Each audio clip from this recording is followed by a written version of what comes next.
Welcome to Everyone Loves Guitar, where we get to sit down and talk with interesting professional guitar players and related music industry experts. If you love playing guitar, stick around. You're in the right place. Hey, this is Craig, and I just wanted to give you an update. Over the last 9 months, in large part because of your listener support, we've managed to build this show into one of the top guitar and human interest podcasts online. As a result, we now have openings for a select group of businesses to advertise on and sponsor this show. And I thought you, as a listener, would be in the best position to make recommendations to business owner friends of yours who might benefit from advertising here on the Everyone Loves Guitar show. So if you know a business owner who might profit from advertising on this show, have them connect with me by going to everyonelovesguitar.com/advertising. Again, that's everyonelovesguitar.com/advertising. I'd love to have a brief conversation with them to see how we might be able to help. Thanks for your help, and now let's get on with the show. Hey, everybody, this is Craig Garber from Everyone Loves Guitar. We've got a really cool and super popular guitar player with us there, with the one and only Zane Carney. Zane is a singer-songwriter, Grammy-nominated guitarist. He's most known for his work with John Mayer, Avril LaVigne, Broadway Spider-Man, Turn Off the Dark, and his own LA-based rock band Carney. And he's also got a ton of projects upcoming that we'll talk about. He's worked with Bono and Edge, David Foster, Justin Timberlake, and Don Was. And he's also shared the stage with Keith Urban, Steven Tyler, Jackson Browne, Nicole Scherzinger, and Stevie Wonder, and loads of other folks. In 2013, John Mayer handpicked Zane without an audition to play guitar in his touring band and on his album Paradise Valley. While he was in Brazil for Rock in Rio, Zane released his debut EP, Confluence, and he discovered a worldwide audience for his own solo music. And as of today, Zane's headline shows in Japan, Australia, Korea, Mexico, most of Europe, and of course his hometowns of New York City and LA, where he plays his sold-out theaters without the aid of a label. He co-wrote multiple songs with Avril LaVigne for her upcoming 2018 release, and he also opened for, and he's playing in Johnny Lang's band in Europe, US, and Canada, and he's coming up with a pretty big tour on that. And he also has a summer residency at the LA famous Troubadour Club, and we'll talk about this today. Hey, man, thank you so much. I know you're so busy. I appreciate your time. Oh, man, my pleasure, Craig. That was, man, my management wrote a bio that actually makes me sound cool. Thanks, man. Hey, so what were you doing right before you landed the gig with John, and how did that whole opportunity come up? Mainly ketamine and ayahuasca. No, I'm kidding. I'm kidding. Hey, whatever it takes. No, I don't do drugs. No, I was doing that Spider-Man show on Broadway. I had a band called Carney with my brother Reeve, and we had basically just broken up in 2012. And I was kind of playing Spider-Man and not wandering, but sort of wondering what I was going to do next. And then John called me in March or February or something like that, 2013. So yeah, just mainly doing that Broadway show. It's like, how did he call? What was the... Man, it was so random. I used to be a child actor as well. I was like on a sitcom as a kid. And what sitcom? Yeah. I was on a show called Dave's World. There you go. Yes, yeah.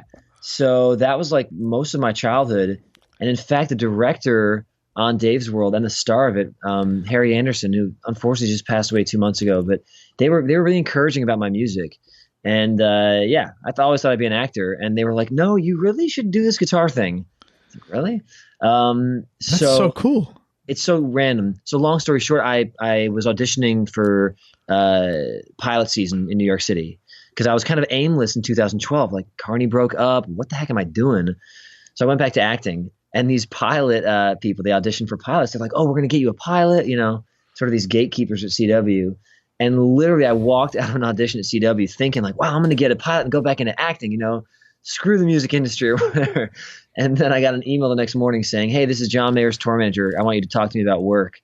And within about a week, I was hired to play with him. And then about 3 weeks later, flew out to play Ellen with him. And during the rehearsal for Ellen, I played Something Like Olivia. And John, right after we played it the first time, was like, okay, phew.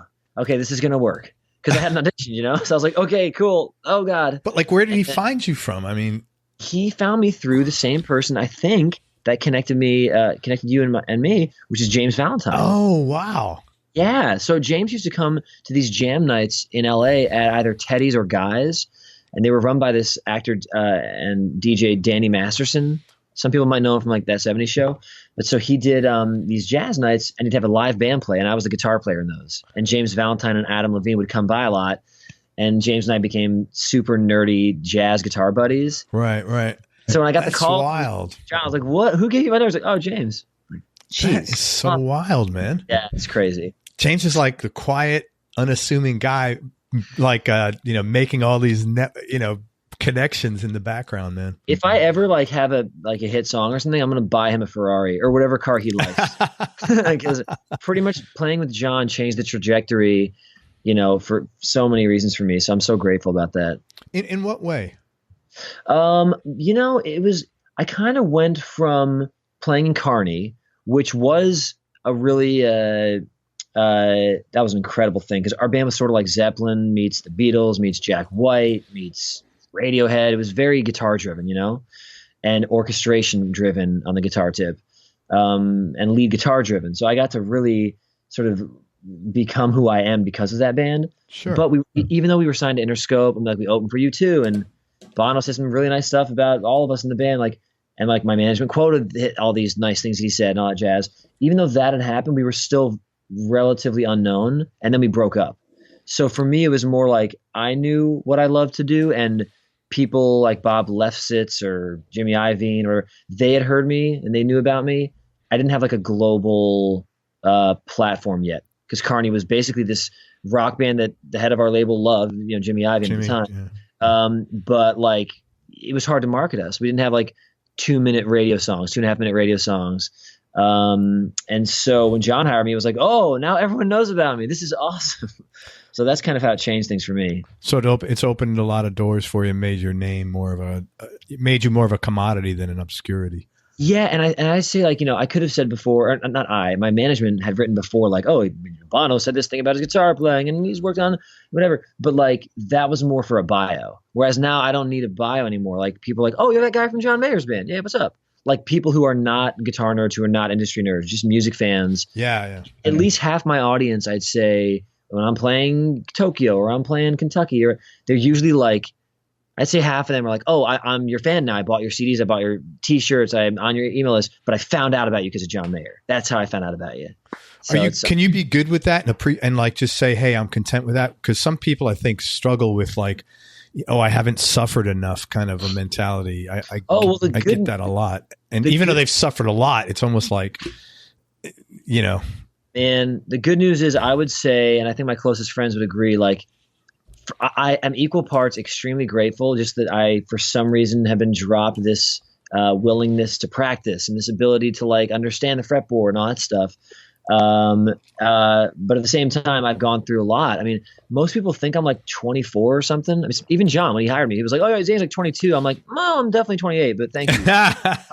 So right now I'm 33. And so I still, people I think, oh, lucky you. And I am so lucky because I have that gratitude. Yeah. But it's been a crazy journey. And it's been especially frustrating because I think for my brother and me, if we would have come up in the 60s or 70s, it would have been a no-brainer.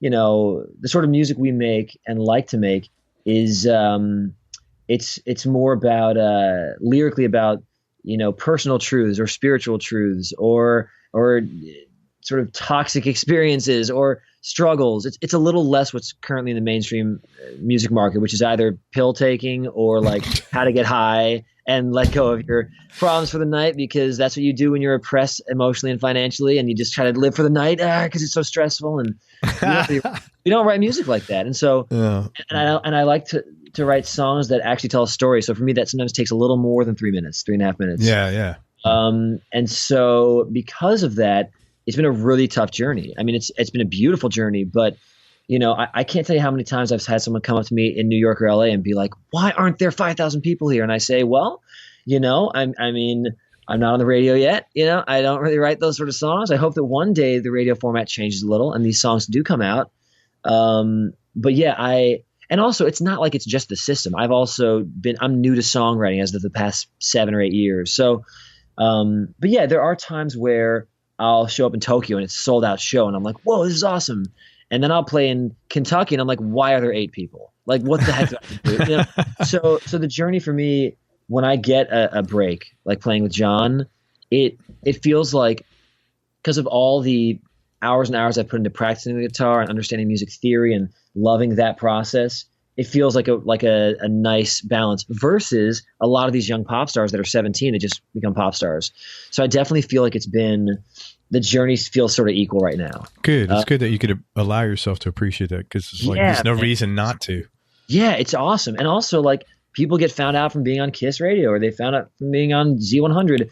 People find out about me from John Mayer. Like, I'll take whatever it is, because to me, I'd rather be discovered by being attached to someone and then people discover my passion for the art than to be kind of a phony, which I think I'm not that I'm saying anyone is a phony, but there are a lot of young kids who come up and all they really want is respect. But because the reason they came up was with pop music and they don't really have skills on their instruments, it's they're this lifelong thing of feeling like a phony.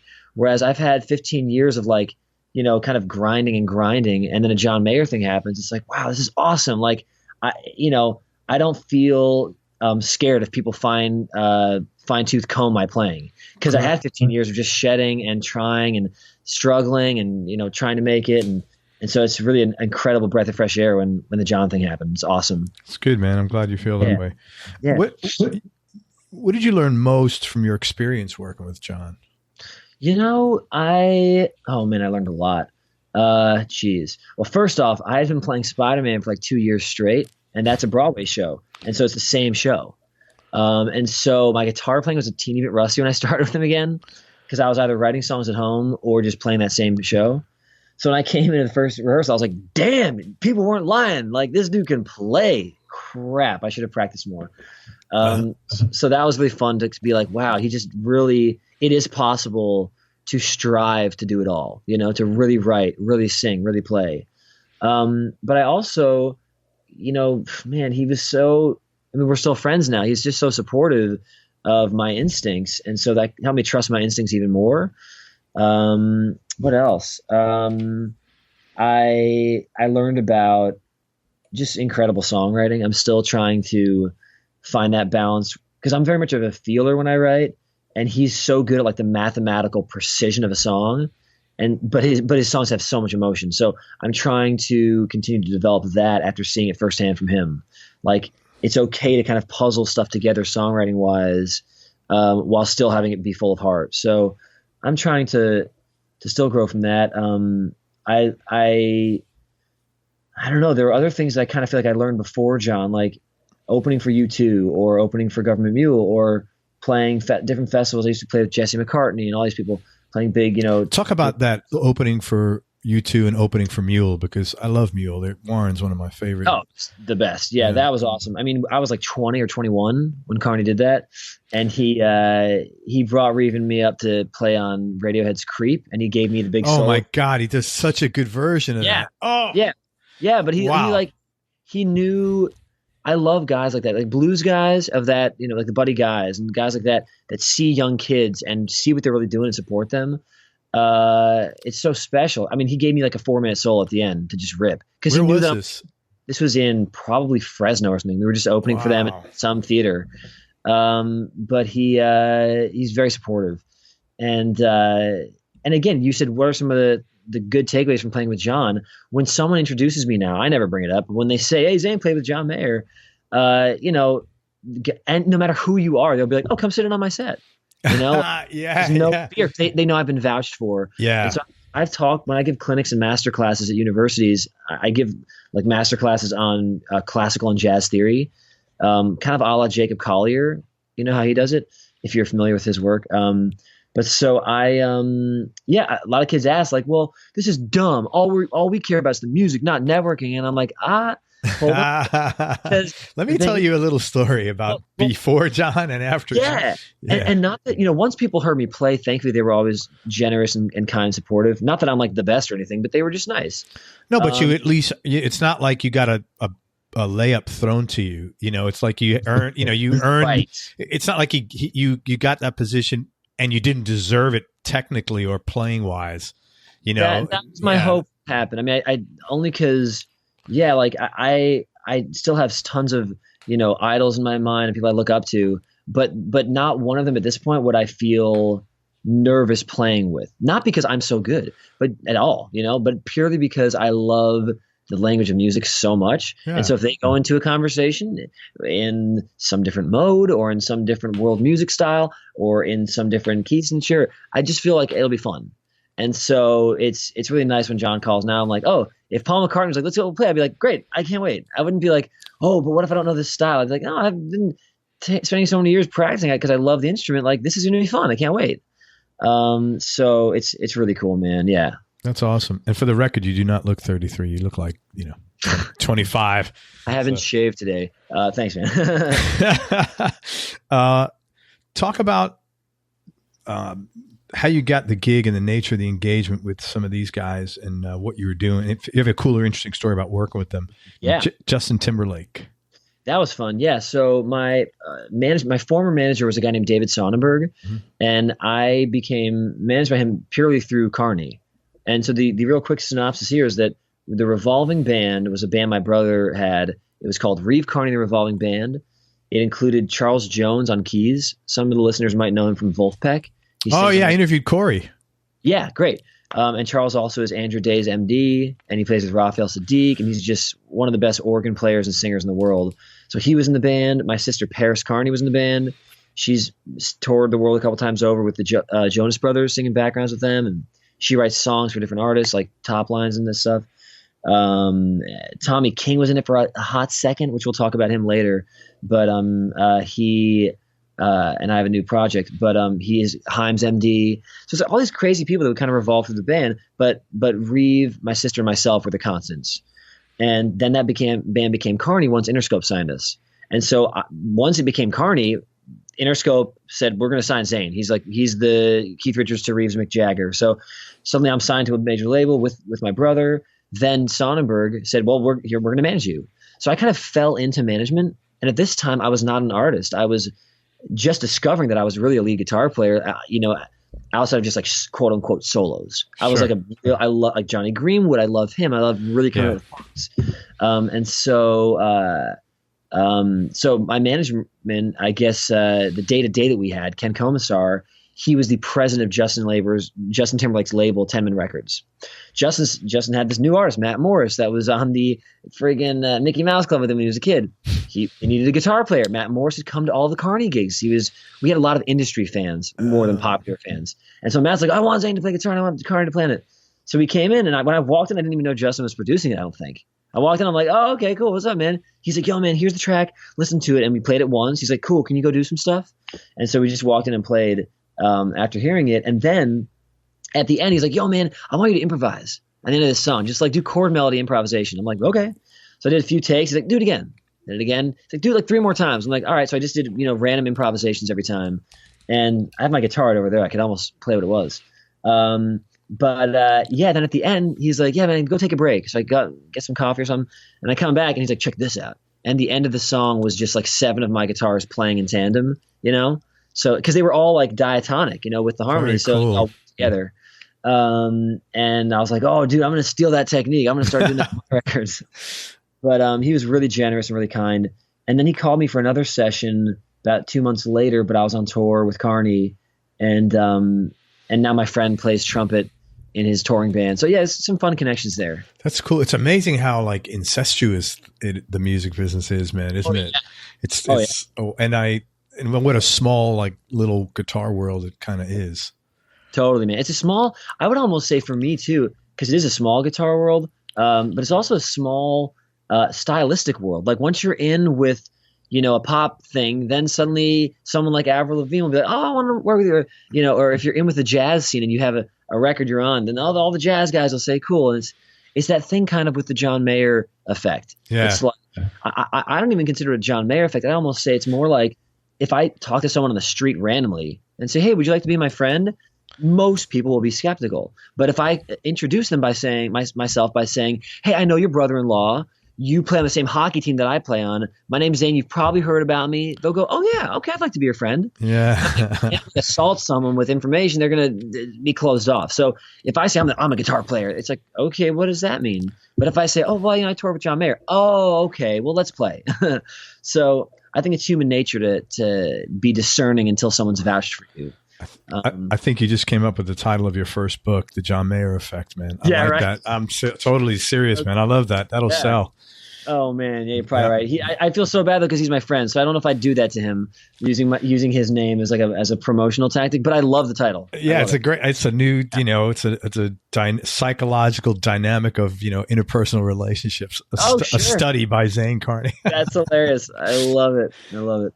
Don talk about a great, successful producer and just musician. How did that come about? Yeah. That was through John Mayer. So that was and it's funny, a lot of this stuff is top loaded with John Mayer stuff, but there were only 3 or 4 real personal relationships that were developed from John. Most of them were from Carney. But Don was producing Paradise Valley, and I had this special signature guitar I had, the Zane Carney signature Jazzica thing through Hofner, and I was playing it. This is before it became my signature guitar. I'm in the studio, and he walked in the room. He's like, what is that guitar? I'm like, oh, it's this random one-off that like no one has because I Frankenstein it. He's like, no, not the guitar. What's the song you're playing? I'm like, oh, is this original that I wrote? He's like, we got to talk about that later. And so later on this year, he doesn't know this yet, but I'm going to reach out to him and send him this jazz record that I just recorded in LA. But this is an interesting thing to talk about too, real quickly. Like, management is a tough issue because David Sonnenberg was managing me at the time, and I told him I had this jazz record done. It's called Amalgam. Came out, been released already, and it's an instrumental guitar record. And I was like, dude, Don would get this record. We should talk to Blue Note. They should release this. He's like, sure, baby, we'll do it. And like nothing ever happened. Is that how he really talks? Sure, baby, we'll do it. He was a New Yorker, I'll tell you. He's a great man. But I just think our working relationship doesn't make sense. But he's amazing. But so, then Don came in literally 2 years later on a John Mayer session and asked me about that song that I told my manager to send him 2 years earlier. So again, this John Mayer process did help me to trust my instincts. I'm like, I knew Don would have gotten this. Like, I just wasn't known enough at that time in 2010 or 11 to get in touch with Don. But now I can email him, and just say, hey, Don, you want to check this record out? But also shows like the, how, the universe, how, when stuff's meant to be, it's going to happen in spite of. Totally. Totally. And I would go, for me, this is why my songs are about what they're about. I would go even one layer deeper, which is that part of why that connection happened wasn't just because I knew Don and I were meant to be, but because the anger and bitterness that came up when I was like, God dang it, I knew he was going to like this song. I'm so angry about my past and I'm resentful towards it. Okay, now I can address that. That would not have come up if that process wouldn't have happened that way. Sure. It would have been handed to me. And I like to believe that because I care so much about other people's hearts and I care about my own and I care about science and learning about the truth and all these things, I feel like I've been given a few more trials than probably it would look like from the outside. It looks like, oh, well, you kind of just got these sweet gigs, and I wish I had a sweet gig like that. But really, I've had to deal with a lot of resentment in my life that I probably bring up on my own, like subconsciously. What do you mean bring it up on your own? Like, just creating situations subconsciously where I feel like I'm not getting my due, like, well, how come Justin Bieber's big and how, James Bay, the lovely and talented James Bay opened for me in Atlanta in 2013. How come he's big now? And I'm, how can, and like the lovely and talented Haim opened for Carney. Their first LA show was opening for us. And the wonderful, talented, these are all my friends, by the way. All of them are friends of mine that I love and I'm so happy they're successful. Mark Foster, Foster Peoples and all these amazing things. They opened for Carney back in the day. And One Republic actually opened for the Revolving Band. And now they're doing amazing things. And sometimes I've dealt with this thing of like, okay, like the John Bryans and Jack Whites of the world. And these sort of people respect kind of what Carney does. And like the Mike Elizondos of the world respect us. And the Don Was respect us. Why the heck? And my brother's in the Taylor Swift music video. And like, how come we're not on that mainstream? Like, what do we have to do? What are we doing wrong? So I've had a lot of internal sort of like, am I subconsciously creating a situation where like I have the musical love and appreciation and passion that allows these John Mayer types to respect me and work with me. But how come I haven't had a single or a thing that's, how come I can't play to 10,000 people? How come these people who opened for our bands can, but I can't? And so I've dealt with a lot of that, So when the Don Was thing happened, it was like another version of that. Like, dude, if only my manager would have done this thing a little bit differently, I should be playing Carnegie Hall now with my instrumental music. But so I deal with this resentment. I've even spoken to John about it, like, because he gets it. He knows that the sort of thing I'm striving for, I'm not there. The sort of thing I'm striving for is to be 75 and be where Chick Corea's at. or private. Yeah. I want to be there on the instrumental music scene, but I also want to be where the Who are, or not the Who necessarily, because that probably never happened. That's from back in the day, but like where John Mayer is, or even James Bay, or even Ed Sheeran. Like, I would like to have both things firing on all cylinders, because anyone who's met me for more than half an hour musically knows that I truly love orchestration, arranging, scoring, organization, but I also love free improv. And the closest analogy I can think of what I'd love to do is Amy Poehler, the actor, created UCB, which is an incredibly deep improv sketch comedy group. Like that's a system now. And it was through her improv sketch troupe ASCAT. But that's like UCB and Groundlings are the things, and Improv Olympic and shit. So those are things. Then she writes Parks and Rec, like writes great writing that's detailed and not improvised writing. And so for me, I truly want to do that in the music scene. I really want to do that. And thankfully on the underground, not underground, but like in the music scenes, I play with John DeVersa Big Band, which got nominated for the Grammy thingies. That's why it says Grammy nominated in the whole bio that my management wrote. But then I also played with John, and I write my own, quote unquote popular music songs. So I'm not even sure what I'm talking about now. I'm completely spitting out. No. I think I understand totally what you're saying, and I don't think there's a person that is driven that doesn't think of that. And I will say this, and this is not like to sound, I hope it doesn't sound bad. When the older you get, at least for me, I'm not going to make a generalization because I don't know how other people are. I became a lot more accepting of when, not less driven, but when things are meant to be, they work. And all I got to focus on, I have this thing on my wall. It says there's only 3 reasons you will not be successful. Number 1, you don't try new things. Number 2, you don't learn something from what you try. And number 3, you give up. So for me, as long as I don't give up, I just learn to focus on what I can control, because I can't control, with rare exception, why. I mean, some things I have impacted why they didn't happen, but I try to say, okay, what did I get out of that? And, what can I take away from that? But I totally understand what you're saying, man. It's a frustrating thing, and it's just a reality for everybody that's driven. This guy one time said, he told me something like, it wasn't related to success or anything. It was totally out of context, but he said, this is going to happen, just not in your time frame. Right. And, that was like, really, I was really happy that he said that to me, because I've gone back to that and said, you know what? I'm not in charge here. Yeah. So I really have no right to impose my time frame on any, whatever the situation is. So I've gotten able to sort of like not accept not being where I want to be, or not accept not getting something, but not accepting that that now is not the right time. No, you're so right for so many reasons, dude. I mean, it's always good to hear that. I wouldn't even say it's always. I would say thank you for saying that. Is how I put that. Yeah, because that's, you may need to hear that again from 3 other guys. Probably for the next 20 years, because I'm super dumb. We all are, man. We all are. There's no. But it's so true. I mean, I don't speak as someone who has, really life experience in that awareness being settled. But I'm gathering like, that is true, because it's I've been through. I've been through enough things. I mean, the child acting does something interesting to your psyche. I wouldn't say it's a bad thing. Yeah, what is that? What was that? What was the ramifications of that? Like, let me solidify the question I want to ask you.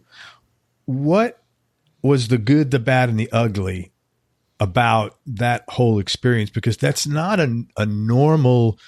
When I say not normal, not that's bad. It's just not. Yeah. It's a totally different way of growing up.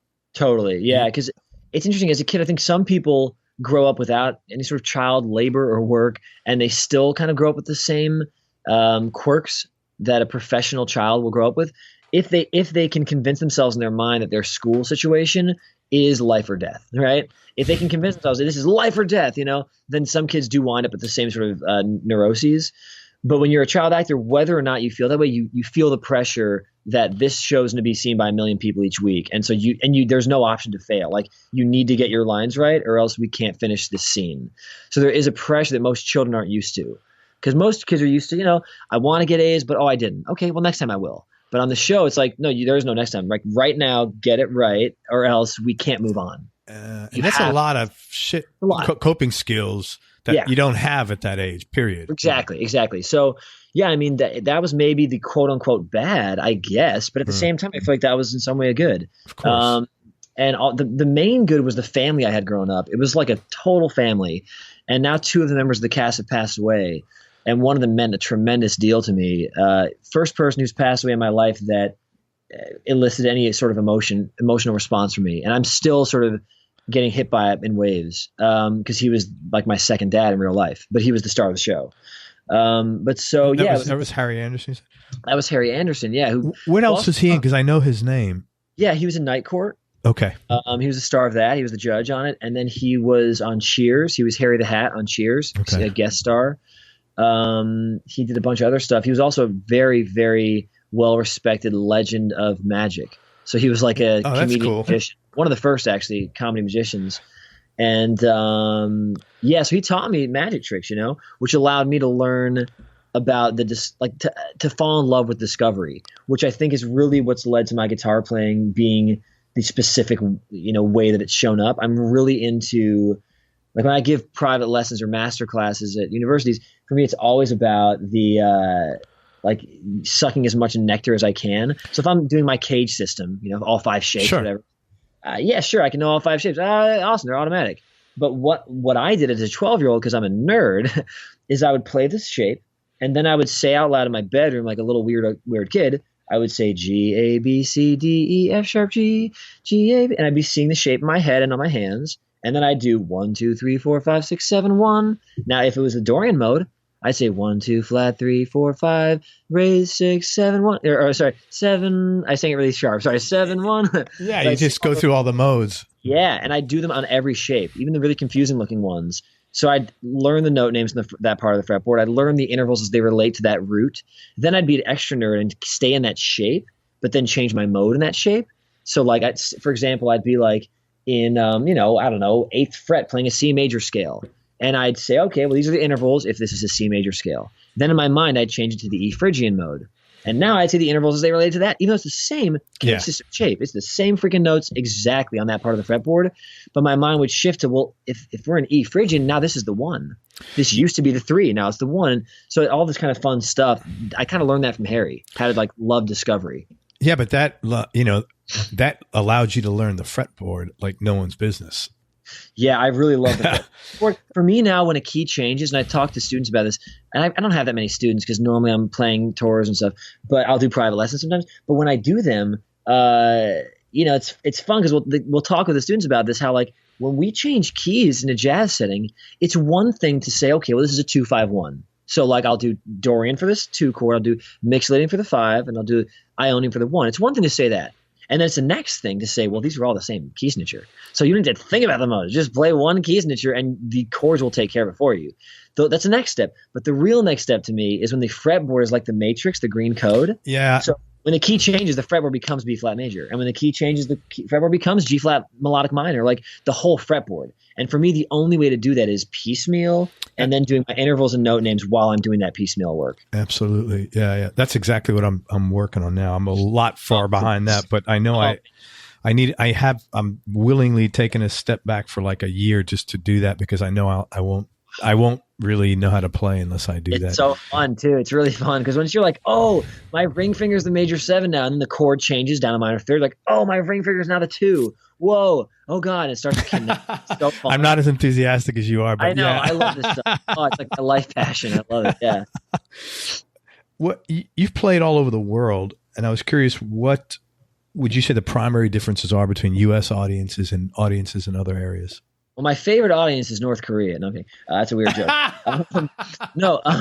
They just listen. They sure listen. No, I shouldn't even make a joke because it's like a total humanitarian civil rights crisis over there. But I shouldn't even made that. My bad. Don't worry about it. But yeah, it's just crazy. They need to get their. Don't worry. No matter what you say, someone somewhere will be offended. So it's okay. Fair. That's fair. It doesn't matter. But so I was the second you started the question, I was thinking about that terrible joke. So I full on didn't even listen to the question. You said, "What's my favorite place to play?" No, I said, "What are the primary differences between U.S. audiences and other audiences around the world?" This is a great question. So there are actually also primary differences in the U.S. as well. But I would say, talk about that too. Yeah. So if I'm playing New York or L.A., I generally am expecting the sort of influencer Snapchat crowd, you know? Now the good news is because I'm not really trying to just write songs that'll become catchy and be on the radio. I'm really trying to write based on my personal experience and let the chips fall where they may. Because of that, my audiences do tend to be pin drop. And I'm talking, I'm so lucky. I'll play El Rey Theater, which is a 775 seat theater in LA. I'll headline that myself. And I'll do it. I've done a show there once because I love solo shows. I did it with no band. I did it just with guitar and looping and a voice. And it was awesome. The whole time. And that's not really because nice. It's just, I feel like when you're building the audience organically, it does take longer. You're chipping away brick by brick. But, when you can do that, when it's really about the material, I will get lucky. But in general, if I'm playing with other artists, they're Snapchatty. They're sort of Starbucks drinking. They want to say that they were there, so kind of vibe. That's so funny. Yeah.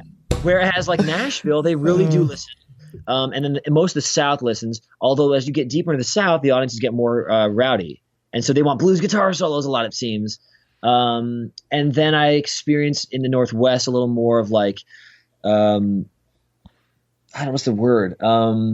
It's like an introspective crowd. I don't know. It feels like the beatnik spirit's still alive there. I don't know, something like that.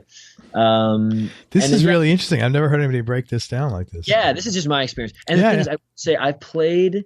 I think I did the math recently, and I think I've played because live shows are my thing. That's we'll talk about recordings in a moment, but that's sort of been a hurdle for me that I finally started to cross.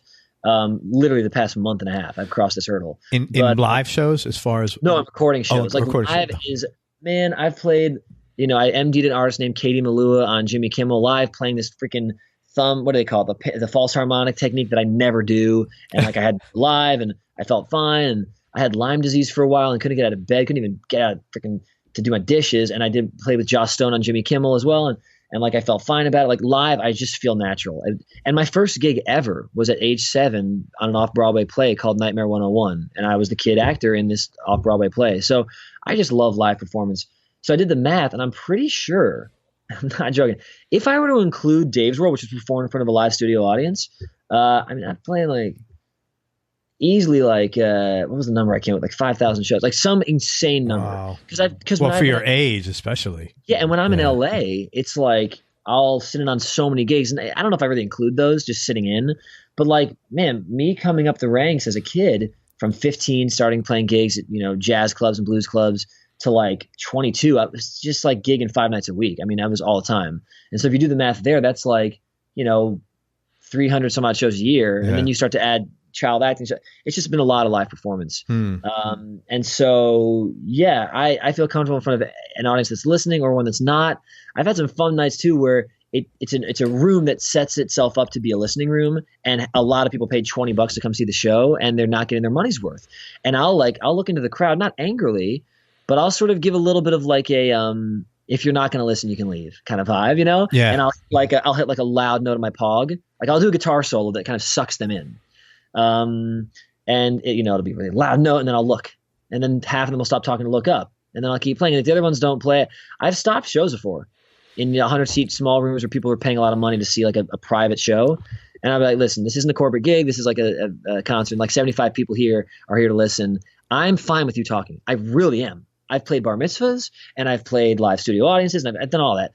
Do whatever you want, but the people here probably don't like that you're talking because they did pay good money to hear guitar solos that are actually dynamic, and so if you can leave if you'd like. That's so funny. So what happens when that goes down? They leave, and it's hilarious, and I love it actually. No, because it clears out all the.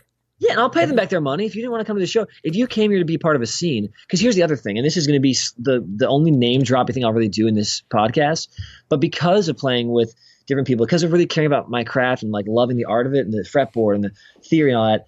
Like-minded people, we sort of connect together, Yeah. So because of this, Evan Rachel Wood and I started this band, and she's one of my best friends, but she's one of the best actors in the world right now, in my opinion, and she respects me in that way as a guitar player and a musician and a songwriter.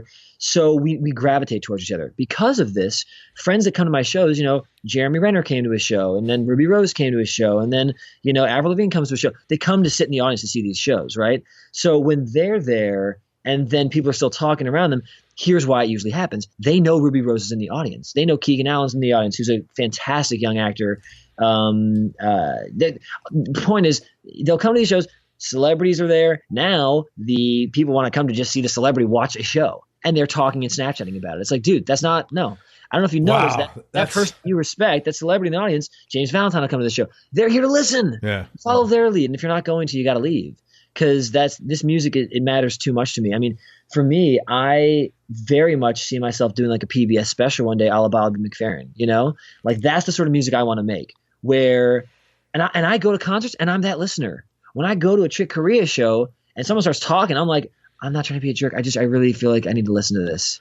Like, and I say that. It's like, I'm nice, I'm not angry. He's but taking notes right now that are going to impact my heart and your heart. And we're going to go home changed. And I want to experience that selfishly. Sure. Also, I want to respect him because he's on stage, but really selfishly, I want to do it for me.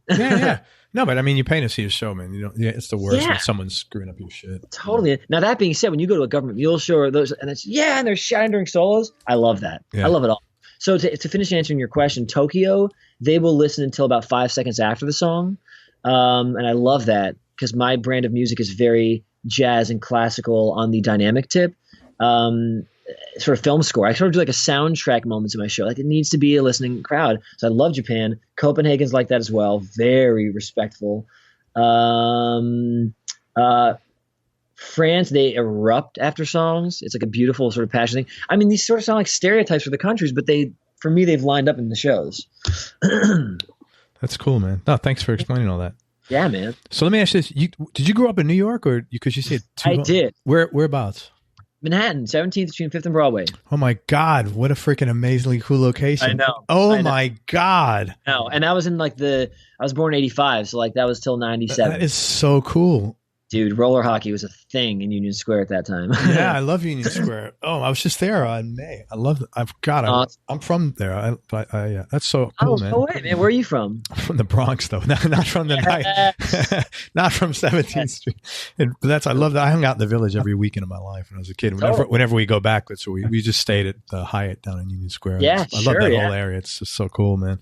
Awesome. So what was your childhood like? I get the sense that like you obviously had an acting family or an arts inclined family.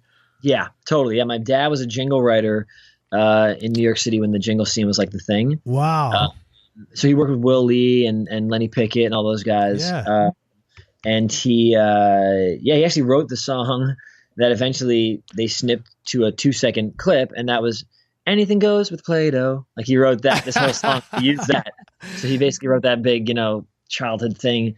And he also co-wrote Hands Across America with they did that whole thing. Mm-hmm. So that was him. My mom went to CCM, Cincinnati Conservatory of Music, studied musical theater and music theory. And we'd sing, Beatles songs in the car and do 5-part harmony. So it was definitely Partridge Family-esque. Oh, okay. Where'd you go to high school? I went to Hamilton High School in Los Angeles. Okay, so when did you move out to LA? From age 7 to 12, I was bi-coastal because of Dave's World, the sitcom I was on. Oh, okay. Yeah. What was the that's kind of tough, I would imagine. I mean, we talked a little bit about it. Yeah, it was weird, man. I remember also at 13, I learned about subconscious things, which is why kind of my life journey is like unpacking things that are conscious and then unpacking things that are unconscious or subconscious. Because I remember saying at 12 or 13, oh man, I want to get married one day and I want to keep the family together and I don't want to ever move them out to a different city. Like, I was saying this, not realizing that's literally what I did. Yeah. So I moved my family and then we permanently moved. So sometimes you say things that are, fears that are things you've already done.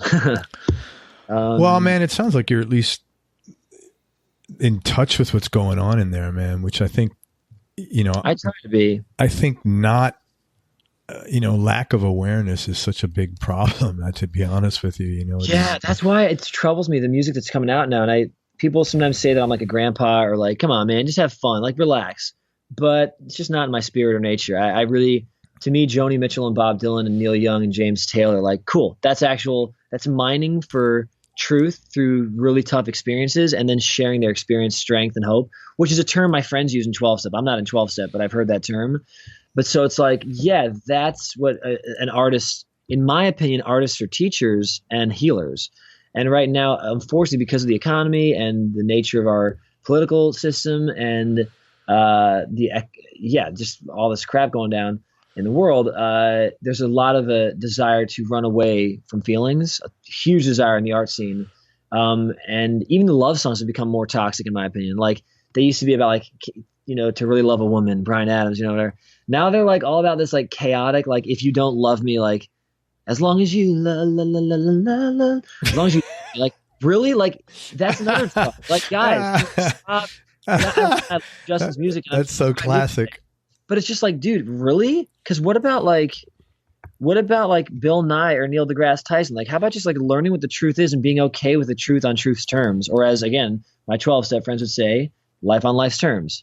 And I have tons of 12-step friends because LA is like the hub of 12-step life. So I know a lot of these things. But can I tell you something funny? Not to interrupt you. When I first started this podcast, right, I was like, man, how do I get good guests? And I had like 3 different people out in LA said, man, you need to come to the rooms out here. Seriously. I mean, they were like, man, just come to the rooms and you'll like, totally, I was like, dude, I'm not going to come to the rooms. I've audited some classes in the rooms. I mean, not for substance. I don't do substances, but just like, having family. My grandpa was an alcoholic. And he, passed away when my dad was young. And so I've investigated things and there's a lot of wisdom in that just with as like normal coping. Totally, man. Dude, it's awesome. Yeah, Al-Anon's amazing. And that's where I heard that expression, actually. I knew somebody that was going through in the program, and I was talking to their sponsor, and I was concerned about them, and they said, look, they're going to get it, just not on your time frame. Yeah. That's totally. Right. That was where I got that from. Awesome. Yeah. Love it. And like I said, that was like, I'm so glad I heard that because it just great. I'm good with that now. Totally, man. But so musically, I feel like the urban, no, not urban, that's the wrong term. I hate that term actually. But the sort of like the mumble rap that's out right now, whatever that thing is, there's a lot of music that's, I get it. It's good though. I think it's good also to write music that's about like, here are the feelings I'm going through. And maybe I am doing a lot of Molly or maybe I'm whatever doing this stuff. But that's not the music. That's not the music I'm ever going to write. Yeah. Because simply, I will listen to someone with compassion when they have a struggle. I will always do that. But when I speak, it has to be grounded in some sort of supportive, encouraging, building sort of sense. And so musically, when I write songs, it has to be in that sense. Anyway. It's funny, when you play guitar, I've watched a lot of videos of you before, in prepping for this. And your whole body language is like super intense. Like it's very... you could tell you're in the headspace there and you're very present when you're doing this. It's like you're in, that zone. And I thought that was really cool because, that's the people you want to hear playing music. The guy that's like, looking on his fucking cell phone while he's, while he's getting warmed up, maybe not so much. You got to wonder like, if it means nothing to you, it's certainly going to mean nothing to me. Right. Wow. Oh, thanks. I'm glad you noticed that. No, I totally did. What were some of the bigger surprises for you? And maybe not so much because you came up in acting, but when you first started playing professionally, like about the business end of being a musician. Yeah. I noticed that labels are, I wouldn't even say labels, industry people that seek to help artists become successful. I've noticed that like 95% of them, while some of them are well-meaning, I say 95% of them, how do I put this? I shouldn't give this much of a generalization. Let's back that down to 75%. They're just, I experience them in a way that is not an enjoyable for a working relationship. So it's disingenuous, their intentions. If I can really say what I've said privately to my friends, I've been like, man, they're really bad at their job. Like a lot of these people, and it's kind of mean to say it that way, but I feel like it takes a really lucky sort of stroke of luck maybe to have like a great team that really understands how to really support an artist and get their music heard. A lot of people seem to want to just latch on when there's something easy. And I get that. I mean, trust me, I don't want to always play gigs for the rest of my life where I'm building from the ground up, like a new band starting at 10 people. I want to, hop on a John Mayer train or an Avril LaVigne train, it is fun to do that. But, the industry is tough. It's really tough. And, as far as competency. Yeah, it feels that way. I mean, it feels like for me right now, I'm doing the solo artist thing, and there's some label interest, but they're waiting for me to send them recordings, which has been a hurdle until recently, because my spirit is very improvisatory, and also I can't make music on a laptop. I mean, a computer's involved, but I have to start with tape and then dump it into Pro Tools, and then it's just that's the only way I can make music is being truly inspired sonically. Mm-hmm. And I don't do that when it's a mediocre mic in my home studio. Yeah, so I think a lot of it's kind of working with the industry side of things. So I've found that right now in this current climate, because of YouTube, because of Spotify, because of TuneCore, because we can do most of it ourselves, these industry people kind of expect us to do all of it ourselves and then hand us a finished product, 100,000 Instagram followers. And then, oh, great. Well, now we'll latch on. We'll take 15% and we'll open this door for you to these people. And what I've learned is, because of playing with Avril LaVigne, writing with her, because of working with John Mayer, because of even this band with Evan Rachel Wood, like those doors are kind of open already for me. Like I don't really need a gatekeeper. So I'm not even sure if I need management right now. I have management. They're amazing, but they haven't really done anything the past 8 months. And they know that. I'm like, listen, I got to do this myself. I know what I'm doing. I'm following the navigation thing. Just trust me here and we'll talk. They're like, dude, that's totally fine. Long story short is the industry people, they tend to want to ride a wave that's a trend. And then every now and then you meet an industry person who sees a real thing about to happen. Like, oh, this is the next wave. And that's kind of what I tend to want to find. Like, cause I feel like my stuff is never going to be really that, current. I'm not going to follow the sounds or lyrics of my current thing unless it lines up perfectly and everyone starts doing what I'm doing. But I'm going to be doing what I'm doing no matter what, is my point. I don't like following trends.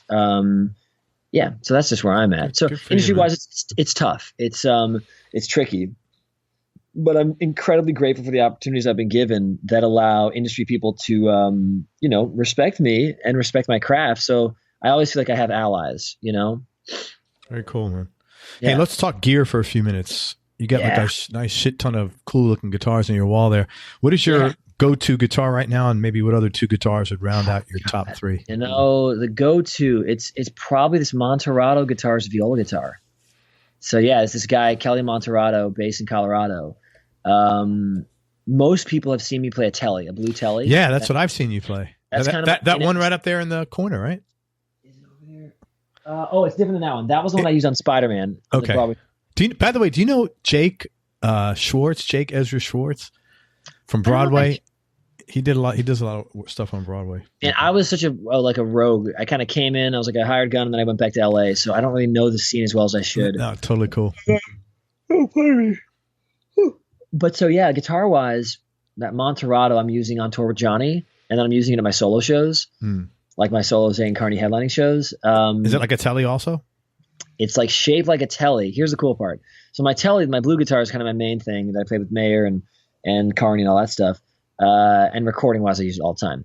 Then I have the Hofner Jazzica, which is like the quote unquote Zane Carney signature guitar. Mm-hmm. The Monterado is kind of a split between those two because it's a full hollow body, but it's shaped like a Telly, but the pickups are humbuckery, but there's this beautiful split coil thing you can do. And it sounds very woody and dead and sort of, it leans more towards the T-Bone Burnett, John Bryan, Blake Mills, kind of that land. Yeah. Telly, which is more like a piercing, or Jeff Buckley kind of thing. So I love that audiophile, hearing the two really speak, spongy, woody sound. And so the Monterado's doing that for me right now.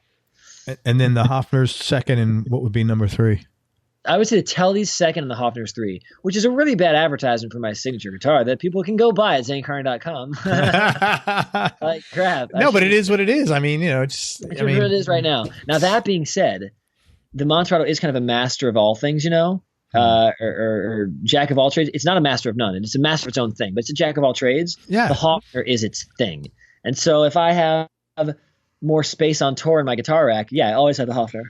If I ask you to pick musically, like your top three Desert Island discs, but let me make it easier for you in no particular order, and just for today, like tomorrow, it could be three other ones. What's your knee-jerk reaction to be right now?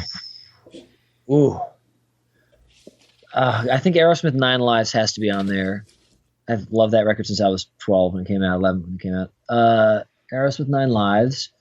I I haven't listened to this record in so long, but I could probably spin James Taylor's October Road a lot. And then Morton Lauridsen's Lux Eterna. Morton Lauridsen is a composer for the Los Angeles Master Chorale, and I've played that record more than any other record in my life. Really? It's 4 different pieces. Lux Eterna, it's 4 movements of Lux Eterna and O Magnum Mysterium. Yes, it's 2 pieces on there. Yeah, Stephen Layton conducted it. It's the Los Angeles Master Chorale sings it. It's next level. It's incredible. So you like what do you call it? I'm getting the sense that you have sort of genius, fleeting in and out of genius for some reason. Oh, I love that. I mean, you mean like as far as this, I love genius artists, you mean? No, I get the sense that like you're like a highly intellectual guy. Oh, that's awesome. And you get like, genius. Thanks, man. Jeez. Yeah. Like, I don't know why. I just like you get that your brain is, but like so much so that your brain is on fire smoking sometimes. Oh, that part I will definitely agree with. Whether or not I'm a genius, I don't know about that. But the left and right brain are connected in a really aggressive way for me. I love math and science. I took AP Calculus BC senior year and like, passed the test and stuff. I love math. But I also love reading Bukowski, who I see on your wall, and I love reading St. Augustine, and I love reading this new book right now, The Brain That Changes Itself, about neuroscience. And I really love nerdy shit. But then when I'm making art, to me, it's all about applying it to my form of communication. And I really think that, like, people talk about like, oh, you're an artist, your gift was to give us a guitar, this and that. I really feel like gifts are more nuanced than that. And like an athlete might be, oh, your gift's to play football. Well, that's an amazing part of the actual gift you have. And so for me, I feel like my life purpose is communicating. I don't know, like maybe that's supporting or uplifting or encouraging. Maybe it's revealing. I don't know, but I feel like I love communicating. Like and you're so a connector. And so for me, the guitar is a way to do that. If I could say to you in 37 words something I'm feeling, which hopefully would communicate it, and I also could play 2 chords, and that would communicate it as well. And I could also, if someone says, I want to know about this Dorian mode, I'll say, okay, well, here are the scale degrees, if you were considered a scale. Here's a note to start on in a key signature, so you can know how to create it that way.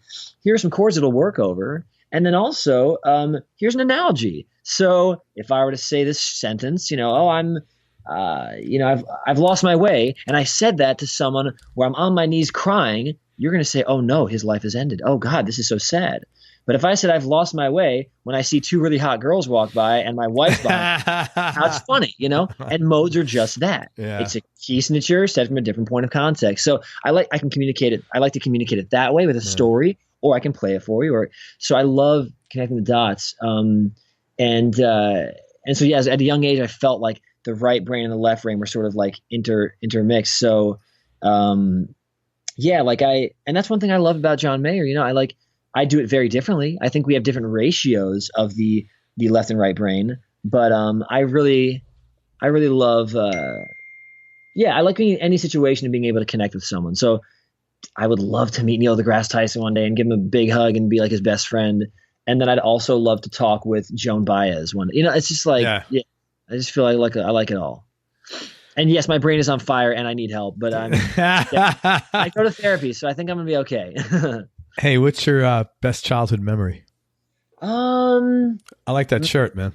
I remember when that album came out. Yeah, man. What's really messed up? I don't even know this album. So you're kidding me. No, before I answer your question about my childhood memory, my thing is really like I just described, connection and communication. Music language, music theory, that's my thing. Music history, I'll get an F- on it. There's so many records I don't know about. There's so many artists and liner note things I have no clue about. Thank God my saving grace is once I start playing, Don Wells will go like, okay, let's work together. Daniel Lanois will be like, let's work together. I'm like, because if they knew that I didn't know that Fleetwood Mac was there's a guy named Mick Fleetwood. Like I learned that a couple days ago. Like, okay, got it. Cool. I just knew that they're a band. They have that song True. Okay. Yeah, but you're also not, you didn't grow up with them. It's like you're giving me the benefit of the doubt. No, it's really bad. Trust me. It's bad. No, let me tell you, because a lot of times I interview people and I'll tell them point blank, I'm not familiar with your music. And I'm okay with that because I cannot possibly be familiar with everybody's. It's not possible. If you're offended by that and don't want to have a conversation, that is totally cool. Your prerogative. But I just want you to be upfront that I don't know, or I don't like this kind of music, or it's not my thing, you know. But this show is really more about you, not your music. So it's not. Yeah. Well, also, that being said, I'm in the bottom 5 to 10 percentile of people who know like music history or industry stuff. I know industry stuff, but not history stuff. So, and in spite of that, you still got to play for John Mayer. Yeah, because to me the length is so part, because that's the connecting dot. Yeah, right. So what does it matter?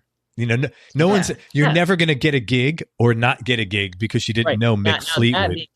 That being said, if someone says play like an African thing, I'll be like, oh, cool. I learned this from when I played with Armand Sabaleko, and this is a West African thing, and I know that. And someone says like play like a 50s modal thing. I'm like, well, that wasn't really modal yet, but I know what you mean, like late 50s or early 60s. Okay, I'll do that. I know that sort of stuff. Yeah, the language stuff, but the art, like all the artists that were bebop players, I'll be like, I know jazz more than anything as far as liner notes, but that's my most. I mean, jazz is, at the end of the day, you said something very funny before we started when I was getting my hair ready. Like, oh, you're a rock star. I'm like, oop, no, I'm not. Don't do drugs. Don't party. Don't really do any poses on stage that look rock starry. I really am a jazz nerd who dresses like a rock musician. I full on am a jazz nerd. But so you asked me what my favorite childhood memory was. Correct. And I would say, God, it'll just have to be the first thing that comes to mind because I've never even thought of that. Easy. So easy. The best. Getting Zelda the Ocarina of Time for Christmas and playing it in my bedroom. You know, it's funny. I remember buying that for my son who's just a few years younger than you.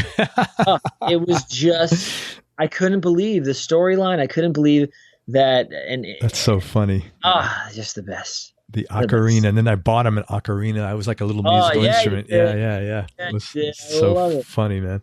I love it. Hey, this might be a dangerous question. Tell me something about yourself, Zane, that people would either be surprised to hear or might find a little odd. Can open up all sorts of can of worms and shit here. Other than eating my own earwax? No, I'm kidding.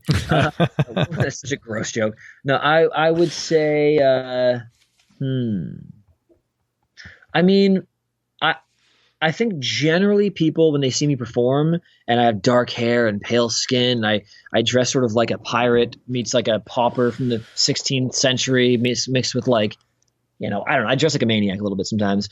And I wear guy liner sometimes on stage and all that stuff. I think people perceive me as very mysterious and like hard to reach and like, who's this guy with this hair kind of draping over his face. And then when they meet me, they're like, oh, you're like, generally I'm a bit of a teddy bear, you know. I very much care about people's feelings. I'm empathetic. I'm not the guy backstage hooking up with the groupies because I'm too busy, thinking about the fretboard in my head like a super nerd. And then I go out and sell my merch, and then I categorize my merch to make sure it's I make a living off doing this. This is how I make my living, and I'm very grateful for. Like I am financially solvent and have savings. So like it matters to me. This stuff matters. That's why you're financially solvent. You have savings because it matters. Yeah, totally. And it's not like random luck. No, it's fun to me. Like I love all of it.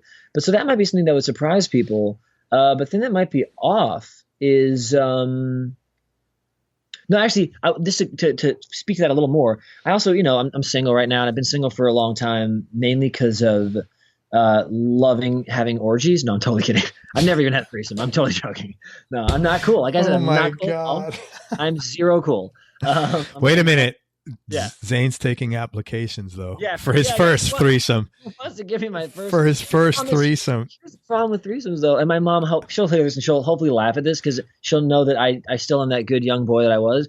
Here's the thing about them. You can't really have one unless you're like into like drugs or ecstasy or like getting drunk. Because like, how does that start? How are you gonna start that? Like, hey guys, you want to just start it? No, you have to be like totally by high your mind. So that's never gonna happen for me. I don't need it to or want it to. I'm fine. But anyway, so the whole thing with I can't say this hasn't been a diverse conversation, man. That's for sure. There you go. There isn't much we haven't covered. There we go. Well, because you're a great interviewer. Thank you. You're a good person to talk to, man. Yeah, man. So the whole thing is, what were we talking about before? You were saying I'm single. I've been single for a while now. Oh yeah. So why did I bring that up? Because of dating. About people would be surprised to hear. You might find. Oh yeah. Oh, that like there's a whole thread here, and then I made a gross joke because I love doing that. All my friends know that I go a little too far sometimes with my humor and confuse people. No, so you said you've been single for a while now, and people will be surprised to hear that. And you started to say why, but then you got interrupted. You say, "Well, because it happens from time to time. My brain just totally farts." But I would say I was probably bringing that up. That will get worse. I'm doing that thing that kids do when they're like 5, where they add words that aren't necessarily a sentence. Like I would say that if I were to concur this about this gratuitous moment, I would say. But so I maybe people would be surprised to know that. Here's what I was going to say. I've gone on some dates recently. You know, I'm single, and sometimes girls are like, "Oh, you're so bohemian. Like you're so, you probably have nothing organized." And I'm like, actually, look at my eye count. No, this guy is like, I'm like so organized, so anal. Yeah, like, guitars are alphabetized, I think, over there, man. I'm not that far, but I would love to do that. Sounds good. But so I love that that detail, and I'm like an entrepreneur. I mean, I grew up. For some reason, I had this entrepreneurial spirit, probably because of child acting. So I'm really into it. And so people are surprised to find that out. So that's just highlighting the surprise thing. The off-putting thing is, or maybe he's like, oh, what's wrong with him? Might be, let me see, like a weird thing that I do. How do you meet women, like online?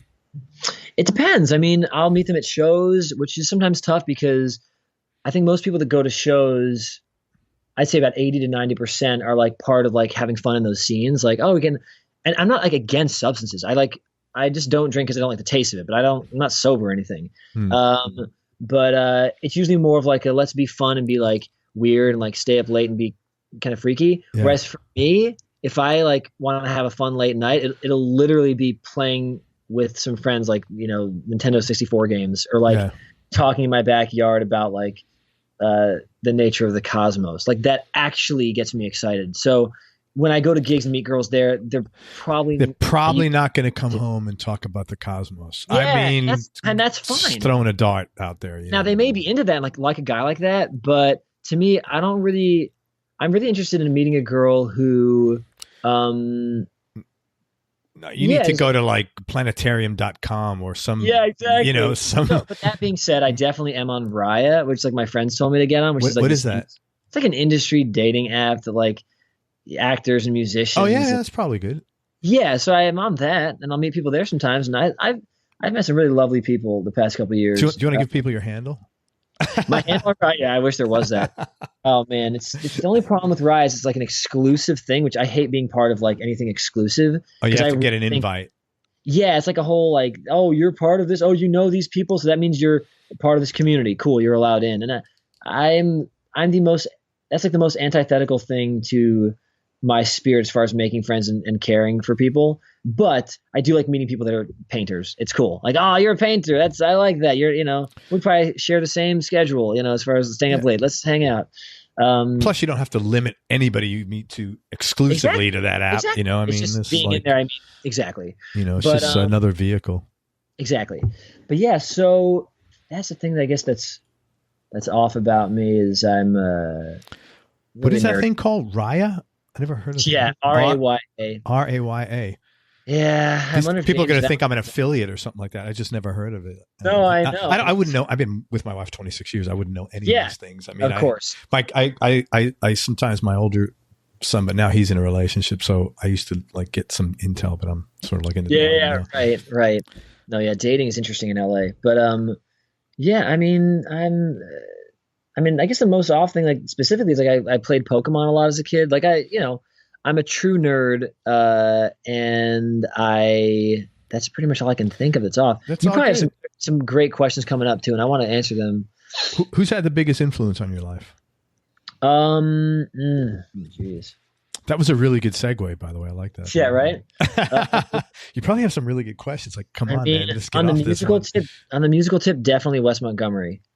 Because that changed the trajectory of my life. I mean, he's the first person I heard as an improviser, and he's one of the greatest of all time. So I was like, oh, this is how my brain works. And I told my whole family, this is the music I like. And they said, oh, we don't really listen to jazz. I'm like, well, this is how my brain works. And I'm going to only listen to this from here on out. and thus began like 8 years of hardcore shedding. Man, have you ever listened to some guy? Have you ever? I recently saw a documentary on Netflix about Nat King Cole, and his guitar player when he had this trio. His name is I think Oscar Moore or something. Oh my God! There's some stuff on YouTube. The guy was just. I gotta check him out. Oh my God! It was like brilliant. I mean, it's really amazing. Love Nat King Cole. Sorry, so Wes Montgomery on the music side, personally. Side, I mean, my mom has been the most involved, so I would definitely think she's been, because my parents got divorced when they were 12. When I was 12, and I still talk to my dad all the time. Oh, this is yawning. I'm sorry. But my mom was the most involved from age like 7 to 18 because she came on the set with me every day at Dave's World. So I saw her all the time. And then from 12 to 18, when they got divorced, my dad moved away to Orange County. And so we mostly had full custody with my mom. Gotcha. So, yeah, she's an amazingly strong woman. I've learned a lot from her. I mean, we're starting to really develop a really great relationship too, because I think divorced children and children who act like there's always a weird relationship with your parents. She wasn't a stage mom at all. But there's always a weird like confusion that I think sometimes the parents even don't understand. Yeah, I can see that, man. I think it's more about like, oh, I hate you, but it's more like, no, my brain chemistry was formed during a really weird time where I had a job. And like, this isn't even personal sometimes. It's just like the relationship for me needs to be really clear. Like, are you my mom or my friend? Like, I need to know. Or my manager. Yeah. So I think we developed an even stronger relationship recently with more boundaries and clarity and both of us taking care of ourselves in the way we need to. And I think she'd agree with that. Yeah, I mean, but I also have a lot of my dad in me. I mean, when I was a kid, he would sit on the toilet closed, he would sit on there while I was like 5, 7 years old taking showers. And we talk about Nietzsche and we talk about Albert Camus. Wow. Like I said, I thought you had this brain, just intelligence thing going on. You could just sort of. Well, I don't know if I even was born with it. My dad definitely, he saw that I was interested in these things. I mean, I remember at age 4, one of the first philosophical questions that I was posed, I was 4 years old and my dad for some reason knew I could handle it. And so we talked about it for about 20 minutes. I was 4, maybe 5, but we're driving around. He goes, "Hey, Zane, did you ever realize and notice that everything that's above the ground was once in the ground?" And I was like, "What do you mean?" He's like, "Well, all the trees, grew up from the soil, but also all the buildings were mined from metals and like all those mountains were, I'm like, whoa. Okay. So and then the concept kind of didn't stick yet, but it was more like, whoa, like this could be a barren waste. Like, and instead things grow. Like, what does that mean for things to grow? Or then like, wait, does it come from the earth? Like, what does the earth come from? And like, so we would talk about these when I'd be in my shower sessions, talking to my dad, like, well, if the universe, like if black holes exist, could we be inside of one? He's like, we could be inside. I mean, it's like, whoa. Okay. So I love curiosity. I mean, if I were to say like my 5 deepest traits, it would be reflexes. Like I love reflex. I love like when I played baseball, I would like a grounder never got by me. Like I'm into like when I've dropped like my shampoo bottle, like I always catch it. Like I'm into reflex and quick, like, connecting dots. So it's a big part of my brain pattern and my spirit, I guess. But then curiosity is a huge part of it, which I think would be part and parcel to figuring out how things work. And probably number 3, like how do things work? The underlying nature of things. And then I love communication. I love like that. And then I love connecting. So those are kind of my 5 like guides in life. And then if that leads to things that you, I think hopefully mistakenly are experiencing as genius, tight. But I have a lot of passions, Well, just so you know, most kids at 4 are trying to just figure out why they can't have an unlimited amount of Oreos. They're not really talking about Camus and there is one story anything philosophical. There is one story my mom shares about me that highlights the nature of my curiosity about life. My brother was shoving these Cheerios up his nose when he was like 5 or 6. He would shove them up there, and I was 3 or so. And I would stare at them for like an hour and I would just rotate them. and knowing myself, I'm gathering probably what I thought was something like this. Like, okay, now when I look at it from the side, I can't see through it. And then when I rotate, I can see through it. So what is that? So that means there's a hole. But like, I get there's a hole, but also, so things can be impenetrable and then you just rotate and now they're viewable. Now you can see through them.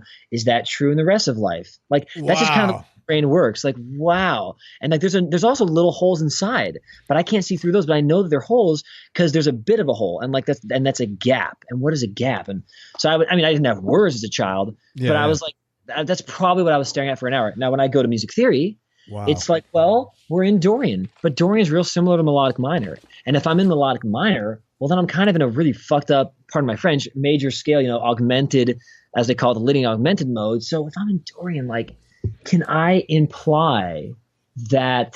superimpose that beautiful, ethereal, haunting melodic minorness? Sure. Yeah. Wow. Things like that. I'm exhausted, man. Yeah, I know. 10 hours of sleep. People make fun of my friends make fun like, oh, I only get 5 hours of sleep. I'm like, well, I need 10. So just get off my back, because my brain is hyperactive for the 14 hours I'm awake. And then I need 9 to 10 hours sleep. Yeah. My younger son's like that. Yeah. Hey, 3 more questions, man. And any hobbies or interests outside of music? Yeah. Retro video gaming. That's kind of my thing. So there was a period last summer where I was collecting and trading and stuff, but I have about, not a huge collection, but like 70 NES games, little cartridges. Some of them are really valuable. About 55 Super Nintendo games, about 35 N64 games, and then a bunch of old systems. The Sega Genesis, Sega Nomad. I have 2 of those. It's a portable Genesis. I have like 5 or 6 Game Boys. You should bring them out on your merch account, and you have those all like locked up. Well, have all that stuff locked up. People are like, oh, is that like limited edition records? Yeah, no, exactly. Fuck that, man. It's an old Nintendo game. You want to buy it, you better pony up. Totally. No, and I've gone through phases in my life where I'll go to bed every night on YouTube watching like Game Sack, which is like the nerdiest of nerdy YouTube channels. So I'm into that stuff. I think that's partially too because of the child acting. I had a wonderful childhood, but I definitely worked 100,000 times more than most kids do for those 6-7 years I was acting. Yeah, I'm sure. And so I think it's like a nostalgia thing. Like, oh, that was my childhood. Like, I want to go back there even stronger than I think most normal people. Like, oh, I love seeing 16-bit graphics, Mega Man X2. Like, oh yes, I love watching someone play that. Even if I don't play it, I love it. Well, it was probably like you probably had so much responsibility all the time that the times you didn't have it were like really, emotionally comfortable for you. Like, wow, I could just like be, 5 or 7, Yeah, man. That's why I don't want a mom. People say, oh, guys always want to marry a mom. I don't want that, but for a lot of reasons. But I do want like a fun play partner, because I have a hard time playing. I'm really good at like learning and growing and listening and But I wouldn't mind someone like a touch from someone on the shoulder where I'm like, oh, let's just play. Like, let's just like be children and be wacky and just like, play some video games. So that's something that I probably would be like a requisite in a relationship. Someone who's not like I am, someone who's much more relaxed and goes with the flow, and let's just relax for half an hour. Let's relax for 2 hours. And maybe the video game thing would become just, going to laser tag or something. But which I also love. I love nerdy stuff. So, that was question number. You had 3 more questions, so that was one of them. Can you, number 2, talk about a specific experience that either changed your life or altered the way you think about things? Oof, jeez. We probably already dipped into 2 or 3 of them. The Wes Montgomery thing, the conversation with my dad. A more deep one would be when in 2015 I was doing headlining touring in Europe. John Mayer had been texting me. He was really nice to me. He's like, dude, everyone's talking about you. Like, there's a lot of buzz around you. When you come back, it'll probably be really cool. And then the last day of my tour, I got what we discovered was Lyme disease, like really bad. And so thus began about 3.5 years of like torment and confusion that ended February of this year. So it was just like a real rough, almost 3 years of just like kind of hell. And so I was in and out of bed. When I'm talking bed, I'm talking like fatigue, not tired, not cough, pick it up, nothing will do it. You okay now? Yeah. So we discovered that maybe it wasn't Lyme, maybe it was generalized anxiety disorder, because I started taking Lexapro, which is like a mental health, it's for anxiety and depression, I guess. Mm-hmm. Started taking that and going to therapy, and now my energy levels are through the roof like they used to be. That's awesome. And I get tons of sleep at night and I feel great and rejuvenated. So I never felt that in those 3 years. I felt like good for a month or 2, but I always felt like I'm about to break. And now I just feel like myself again. So, you could tell you're burning lots of energy, man, mentally, and you got to sleep. A guy like you. Yeah. And I'm really grateful with life right now. I think even in the past 6 months, I've gotten to that age where I really, like, I love my little silver streak in my hair. Like, I love it now. Better gray than bald, bro. Yeah, right. I like that. Sometimes I'll listen back to interviews I do, and I'm like, I sound so emo. And now I'm like, well, who cares? Like, I am a bit like, I'm not emo in like the goth sense, but like, yeah, sometimes I sound a little cheesy and mushy. Like, cool, great. I don't care if someone judges me for that. Like, I don't need to judge myself for that. Not your like, problem, man. Yeah, like I like who I am. I'm also something that would surprise people to kind of answer this question too. Like, the question you had before, I'm really into sports. I've never not confused a girl I'm dating. I've had 4 long-term girlfriends, all about, a year to 3 years, a year to 2.5 years. Every one of them, about 2 months in, goes like, I didn't think this was the sort of guy I was dating, but I'm in. And I'm like, what kind of guy do you think you were dating? They're like a bohemian, like feeler, like, artisty type. I'm like, oh, what am I? They're like, you're such a bro. You're such a dude. Like, you love basketball games. Like, you really want to watch that? I'm like, yeah, I like sports. They're like, but like, actually, do you? Are you trying to fit in? I'm like, what are you talking about? I love competition. I love like watching greatness. Like, I love sports. I am very stubborn. I'm very, Lakers or Knicks? Oh, Lakers. Oh, yeah, all day. I'm sorry. I know. I didn't get into sports until I was a little later. That sport. I was a Mets fan too, which is going to break your heart even more because you're Bronx. Yeah. But, I grew up not far from Yankee Stadium. Yeah. So I, love, and I'm also like, I'm ready to be a dad, like a million times over. I'm not a dad, but like, I'm going to be very organized and like, we're going to go to Disneyland and like, I'll be total typical father figure. Like, so, which doesn't line up with like, I thought you were going to be like Keith Richards and cool and fun and bohemian. I'm like, well, I play that part on stage and I love philosophy and I love poetry. And yeah, I'd like to think I am those things. Yeah, but you could do all that plus be a dad. Yeah, plus I'm not going to like do a bunch of heroin. Not mutually exclusive. Yeah, this is like isn't this a bonus? Like, I'm sorry that I'm actually a functioning male. Like, I'm sorry. But so I'm starting to really accept that part of myself too. But good, man. That was your second to last question. What was your last question? I'm so curious. Last question is, what's your definition of happiness? Oh, I've stumbled upon it. So I grew up Christian. Okay, I grew up like, and the definition is the Lord and Savior Jesus. No, I'm kidding. Sorry, that's like, no. This is gonna be a good. Holy shit! I can't keep up with you, man. And I'm sorry. That's tough for me. I'm sorry. I don't say that too many times. Holy shit! Sorry. Oh God. No, it's all good, man. My friend Tommy, who I'm doing this record with, which we'll talk about, he's like, I've always thought I'd love to have your brain, Zane, but then I realized I'd only like it for one day. Yeah, it's like a job, man. That's like, and it's always overtime, man. It's like being in there. Man.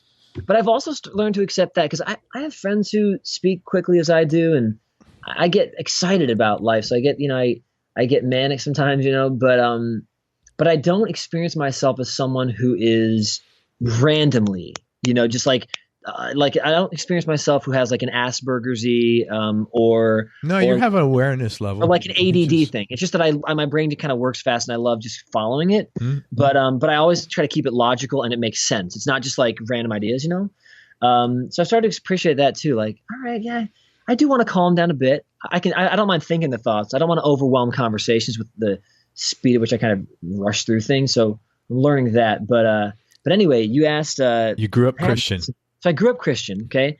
Like in the church, like Episcopalian church, which is sort of like Catholic light. That is hilarious, man. It is. It's liturgical, and then we have hymnal books, and we have the bread and all that stuff. But we don't. Episcopalians didn't believe that the bread is actually Jesus. That's a little different. We didn't pray to the Mother Mary. Light. I'm still stuck on that's hilarious. My mom coined that term. That's great. And her dad was a priest in the Episcopalian church. And, that's like people from England. That's exactly. Yeah, and so you can get divorced if you want. Mm-hmm. We were the first like old school church to have a gay bishop. So it's like open-minded, but also like, very liturgical. So I grew up in that. When I was 19, I became born again Christian. Hardcore, and because of the way my brain works and how I love facts and all that stuff. Yeah, you can't do 50%.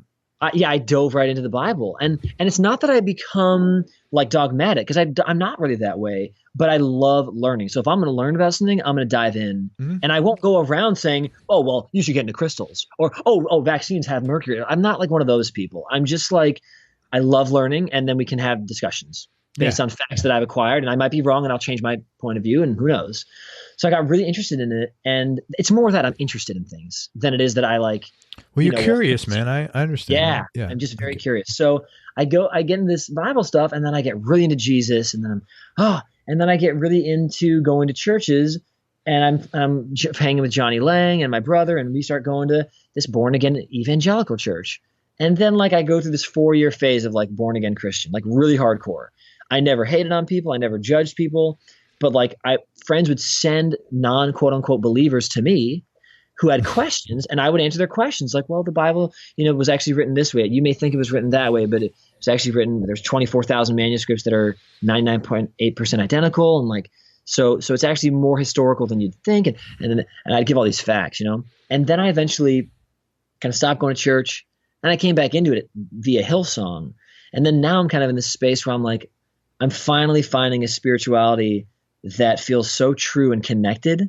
And it's funny because most of my fear in church was like this sort of heresy factor. This like if you say something that we didn't say in the Bible, you're wrong, And then what I discovered, because I'm so curious and interested in things, I learned past the evangelical stuff and went, oh no, they're only using some of the facts. They're saying, well, the Bible is God's inerrant word.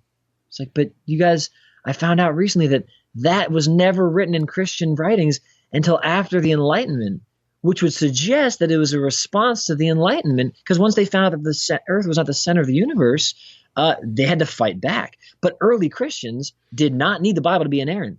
They inspired scripture. So I'm like, guys, if you want to be super quote unquote Christian-y, like you're kind of doing it very like in a response way, sort of like the Republicans are now. Oh, gays, we can't bake cakes for gays, and we can't. It's like they're responding. They're not actually interested in truth. They're interested in responding because they want to hold on to their archaic idea. For me, if I find a skill on the guitar that is different, that gives me a new perspective, I'm going to go with that. New data I will always follow.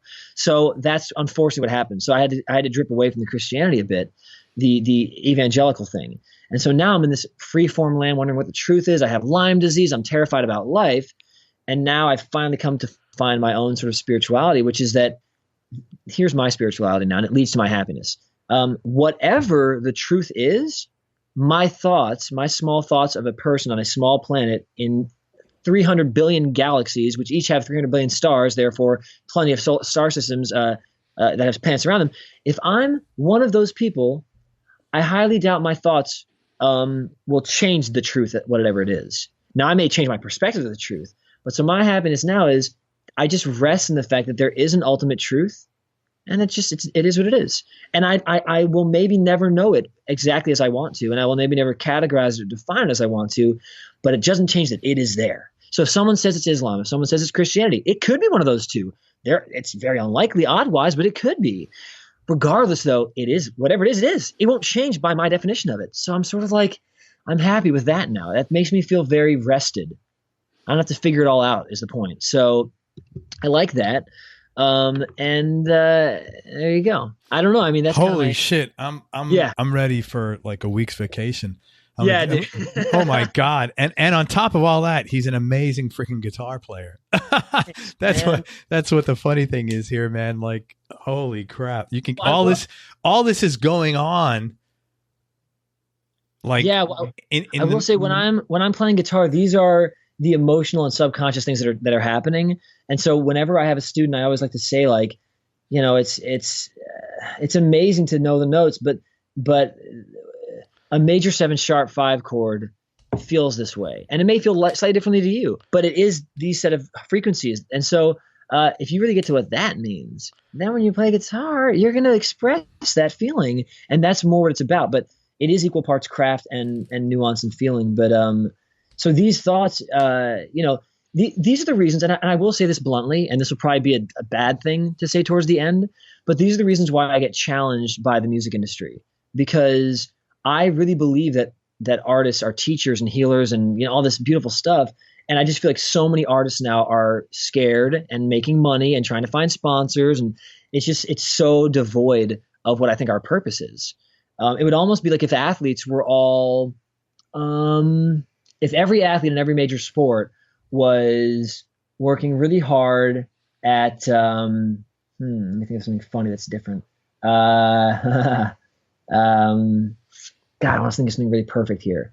At landscaping, they're all working on their landscaping. It's like, and they've lost their muscle mass because all they're doing is like sort of cutting trees. It's like, and they're like, well, we don't want to, the money's there. The money's there. And I was like, but you're so good at athletics. And like, you have a platform to share inspiring stories with people through your athletics. And they're like, well, I just want to landscape. It's like, but why are you, it's like for artists right now, it's like, why are we all money grubbing? What are we doing? What are we doing? Like, oh, I'm successful. Oh, why are you successful? Well, I had a song in the top 10.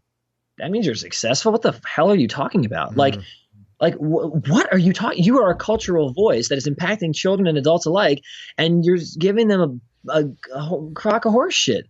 Like, what are you doing? Like, you're an artist. So it really rubs me. And so what I love is meeting people like Evan or like John or like, people who really are writing songs that matter and that they care about the stuff. And sorry, I went on a tangent. And no, it's all good. I know I've got to wrap up, but I want to talk about the stuff you got going on. First of all, it's Zane Carney. If you've never heard of Zane, check him out online. It's Zane, Z-A-N-E, Carney, C-A-R-N-E-Y at zanecarney.com. So let's talk about some of the stuff you got going on. You got a summer tour opening up for on some dates and playing with Johnny Lang. Yep. So we're doing a bunch. I think we're doing 25 dates of that. The dates I'm not opening, Buddy Guy is the dual headliner. Wow. Which would be awesome to just see him play and learn from him. Wow. Yeah. And maybe I'll weasel my way into sitting in on his set. We'll see. I don't know. That wouldn't be the worst thing in the awesome. world. Yeah. But so that's gonna be really fun. That's a lot of Valley what's it called? Virginia Falls Church in Virginia, which is near Washington D.C. We're playing New York City. We're playing Albuquerque. We're playing Phoenix. We're playing a bunch of Midwestern cities, Minneapolis, all that stuff. So yeah, that'll be a really fun tour. And then I've booked my own solo tour dates between sort of on off days. That's awesome. Okay. You also have a headlining show. You're headlining the Troubadour in LA. Yes. So I had a residency in Los Angeles for 6 months at Hotel Cafe, which fits about 200 people or so. And every week I play different songs. I have about 80 songs I can draw from, maybe 100 actually, if you count all the jazz tunes. And I always do different versions of them each week. I have special guests each week who bring in their own songs. And so that was a sold out residency for 6 months at Hotel Cafe every week. That's great. So I'm thinking, how can I do another residency in LA without like kind of going back to that size venue? Because I want to keep growing and gaining new fans and all that. So what I'm doing now instead is a monthly residency at Troubadour. So one Monday every month. That's a 500-seat venue. I was going to ask you that. Okay, yeah. Yeah, so it's 500 seats. So there's plenty of room for everyone. And it starts July 30th in Los Angeles. And then we're going to do once a month, probably till the end of the year, and then see where we go from there. That's awesome. And people can find out all this stuff on your website, right? Uh-huh. Yep. Okay. You got the Zane Carney and Tommy King project. Yeah. So Tommy King is my friend from high school. And then he went on to play with Maroon 5 for a little while. Started working with this incredible producer Ariel, who's done a lot of big things with Madonna and all these big acts. And then now is Haim's MD. He plays keyboards for them and is their MD. And he and I, we just love collaborating. He's truly one of the most gifted musicians in the world, one of the greatest piano players in the world. He and I play with the John DeVersa Big Band sometimes, which was Grammy nominated. That's the thing. Yep. He's just a legend. And so we have this new project that we developed because we were trying to score films and TV shows and things, like, all that. And we love doing it. And so we're like, screw it. We're going to release this. Let's release this music that we've scored. The album's called Film. The album artwork was done by this incredibly above our pay grade, like brilliant friend, Lily Piper Fay. She's just an incredible fine artist in LA. And it's just a very art piece sort of record. And it comes out, I think, July 5th. It's up for pre-order on iTunes, and it'll come out July 27th everywhere. That's awesome. It's Zane Carney, Tommy King. And if you come to a tour date, before then, I'll have them for sale on CD as well. Merch. Yeah. Awesome. You also you worked on stuff with Avril Lavigne. Yeah. So when I got Lyme, I was like, what am I going to do with my life? Call my voice teacher. I'm like, yo, I just saw that Avril Lavigne's on TV talking about how she has Lyme. Who are her doctors? Because I'm screwed. She's like, I'll get you in touch. I'm like, okay, well, let her know I'm not trying to get a gig. Like, I'm just trying to talk about Lyme. And so for 6 months, I would come over to her place. We'd watch movies. We'd eat sushi. She kind of took care of me in some ways because we were just friends. And then one day she's like, hey, remember that song you sang me, that original song of yours, I Want to Have Faith Again? I'm like, yeah. She's like, what if we wrote a song? I'm like, oh, yeah, I never thought about that. I'm that dense. Yeah, sure. And so we started writing.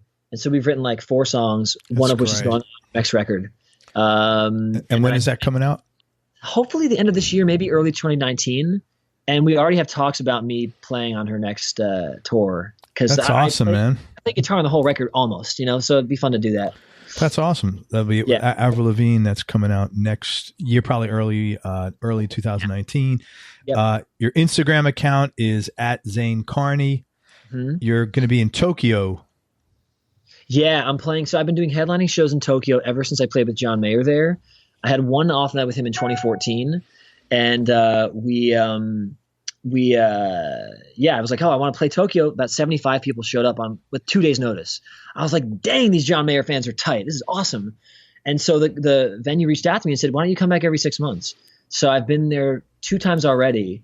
And now the third time will be September 28th and 29th in Tokyo. I actually recorded a live album there the first 2 times. And that came out coming out on Spotify. Actually should be out by the time this releases. And that's called Zane Carney Live in Tokyo. Yeah, the bootlegs. Yeah, that's right. Like a bootleg record. Yeah. Domo arigato, bitches. Yeah, baby. And then on the 31st, you got something going on with Evan Rachel Wood. Yeah, October 31st. I'm pretty sure this will be confirmed by the time this podcast comes out. If it isn't, it's all good, like whatever. But we created a new Instagram account called Evan and Zane. That's my band with Evan Rachel Wood, who's my dear, dear lover friend. I just adore her. And truly She's one your of the dear friend, not lover, right? So, soul lover. She's like my soul. Okay. I just want to clarify. Sorry, yeah. I mean, maybe this is how rumors start. Dude, I heard it on Garber's show. They're lovers. It's in the realm of possibility because we do adore each other's hearts so deeply. Awesome. Get rid of that damn Haya app or whatever the hell it is. Yeah, exactly. Yeah. But so true love is right in front of you, Zane. Exactly. But no, we're both going through transition, so we're supporting each other as friends now. But it's not out of the realm of possibility. Say go for it. You only have one life. Exactly. That's true. That's true. Yeah, she's one of the people on this planet that makes me feel like I'm not alone because our brains work almost identically. Oh, dude, let me tell you, time out. Yeah. That's a really good person. I need to marry her probably. Yeah. Or at least like, At least like go hold hands. So we're going to play a venue in Los Angeles on October 31st. Mm-hmm. And every show Evan and Zane does is a themed show. So we did a Disney show, all obscure Disney tunes. We did a show for Valentine's Day that was all brokenhearted sort of love songs that were sad. We did a show recently at Hotel Cafe that was only names. Songs had to have a name in the title. And now we're doing for Pride Month. We're playing in Nashville right after Pride Month ends. We were going to do all the colors of the rainbow, but instead we're just going to do the color blue because so many amazing songs have the word blue title. Tons. And so what we're going to do is on October 31st, we're going to most likely be playing El Rey Theater, and it'll be a Halloween show. And it'll be the most crazy Halloween set ever. And it might be the start of your next romance. I'm just saying. Now we're talking. Hey, baby. And also, I was shocked. In between studying the solar system and Camus, Zane also gives lessons, both in person and Skype lessons. So you could, seriously, it is a rare opportunity to get to sit and play with a guy with this much experience and brain power. So if you're interested in that, go to his website at zanecarney.com. And I'm assuming there's like in a contact form or something that says, fill this out here if you're interested in a lesson. It's like you click on the merch button and you can buy a shirt of mine or album, whatever, signed album. And then it's like, guitar lesson. And once you buy it, I get an email. And then within the next month, I'll find an hour and we'll make it happen. Yeah. Awesome. And also you got a jazz thing coming out? Yeah. So this John Diversa big band I play with, that's the whole, incredible big band. The trio of it is myself, Gene Coy, and Jerry Watts. Gene Coy on drums, Jerry Watts on bass. And it's just a special chemistry we have. And so I finally was like, screw it. Like I'm touring so much with Johnny Lang now and opening for him and selling all this merch on tour. I have a bunch of sort of liquid cash to pour into my own recordings. Good for you, man. So I bought a spool of tape, 990 format, whatever. And we recorded straight to tape, fully improvised with Katisse Buckingham playing sax. And it's going to be an 8-song record. And I'm going to shop it around to some hardcore jazz labels. Good, man. If they don't bite on it, I'll just release it myself later this year. You know what? I'm so dumb. I thought you were going to say, you said, spool of tape. I thought you could like $9.99. I'm like, what the fuck? Oh yeah, I know. You're like $9.90. That's like way over my head. I don't know what that means, but it was like $9.91 apparently format or something. I also could be saying it wrong. It might be $9.01. I don't freaking remember. Or it might be $9.99. And that was the price you paid. Who the hell knows? That is my favorite delay pedal. There you go. $9.99. And also, you're headlining the Dario's tour. So basically, we're doing a European headlining tour. I have a European booking agent. and we were looking for sponsors, and Diodario was interested in coming on board. So that's my son's girlfriend, how she pronounces her last name. Oh yeah, nice, yeah. But so we're supposed to be doing and this isn't finalized yet, but from what I understand, yeah, they're going to be sponsoring this tour. So they'll be on all the branding for the posters, and we'll do like master classes in the cities before the show with like a special VIP ticket, and you'll get like Diodario strings as part of it. So yeah, that's the conversation right now. It should be finalized in the next month or so, and then we'll start promoting that tour. That's a lot of fun. And that's a pretty good value to get a master class with you, man. I know what the price is going to be. You told me. I thought it was a great value. Actually, it's pretty nice. Thanks, man. Yeah. So and really one more thing. But wait, there's more. Oh, wait. Brazil. Yeah. So I've been trying to book Brazil for 4.5 years now. And this venue I'm hearing back from before this podcast releases, I'll be hearing back from people on the confirmation. So from what I understand, I'll be playing a venue called Jazz Nos Fundos in Brazil in December. We're going to pick the date. The Brazilian fans are the coolest, most amazing. When I played Rock in Rio with John Mayer, it just became immediate Brazilian fan base. They're my biggest fan base outside of New York and LA, like by far. Fantastic, man. And so why am I not playing there? I've been trying. The promoters keep bailing. Now we found one that's not bailing, and we're going to make it happen. That's awesome. I actually have a lot of listeners in Brazil because I had interviewed Andreas Kieser from Sepultura. Oh man, you got to interview Mateus Sato. Is he Brazilian? Dude, Mateus. Oh my gosh. Well, let's do it. Yeah, Mateus is Brazilian. He plays with Jesse J right now, and he was playing with Tori Kelly, and he's like the biggest Instagram guitar player. I think he has like 600,000 followers on Instagram. I don't interview people unless they have 1 million Instagram followers, Zane. Sorry. But like he inspires a lot of young people. And I met him, he was going to MI and he would come to my clinics, and then he would come to my jazz gigs. And then Tori Kelly called me because I worked with her on something back in the day. And she said, hey, I'm looking for a guitar player. Dory, my MD, was saying you might know someone. I'm like, oh, you have to call Mateus. He's the best guitar player. She's like, I think he might already be on our list. But I'm like, no, he's the best. If you don't hire him, I don't know what's going on. And then the next day, she's like, I hired Mateus. She's like, dude, did you put in a good word for me? I'm like, I didn't need to. You're the best. Why would I even have to? Well, that's very kind of you to say kid. That, man. Oh, yeah, man. He's awesome. Well, dude, I'm exhausted.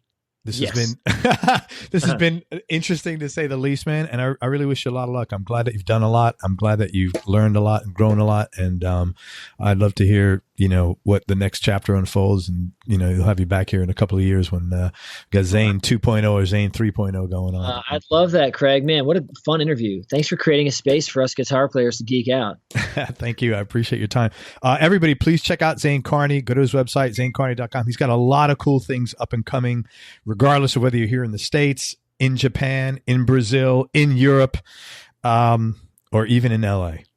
And that's it, man. Thanks for your time. I appreciate it. Awesome, Craig. Thanks so much. You're welcome. Everybody, thank you so much for listening. I hope you enjoyed this interview as much as I did. Thanks again to Zane Carney. Please check him out and support him. Say hello to him at his shows and tell him you heard him on this show and what an enjoyable interview it was.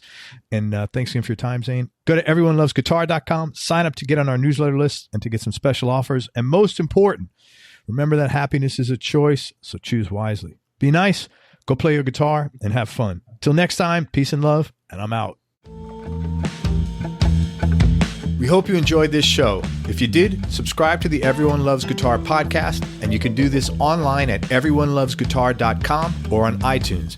And if you like the show, please leave us a 5-star positive review. The more 5-star reviews we get, the higher our show ranks, and higher rankings mean we get to continue speaking with cool, interesting guests on our show. We'll see you on the next episode, and until then, keep playing your guitar and have fun making music.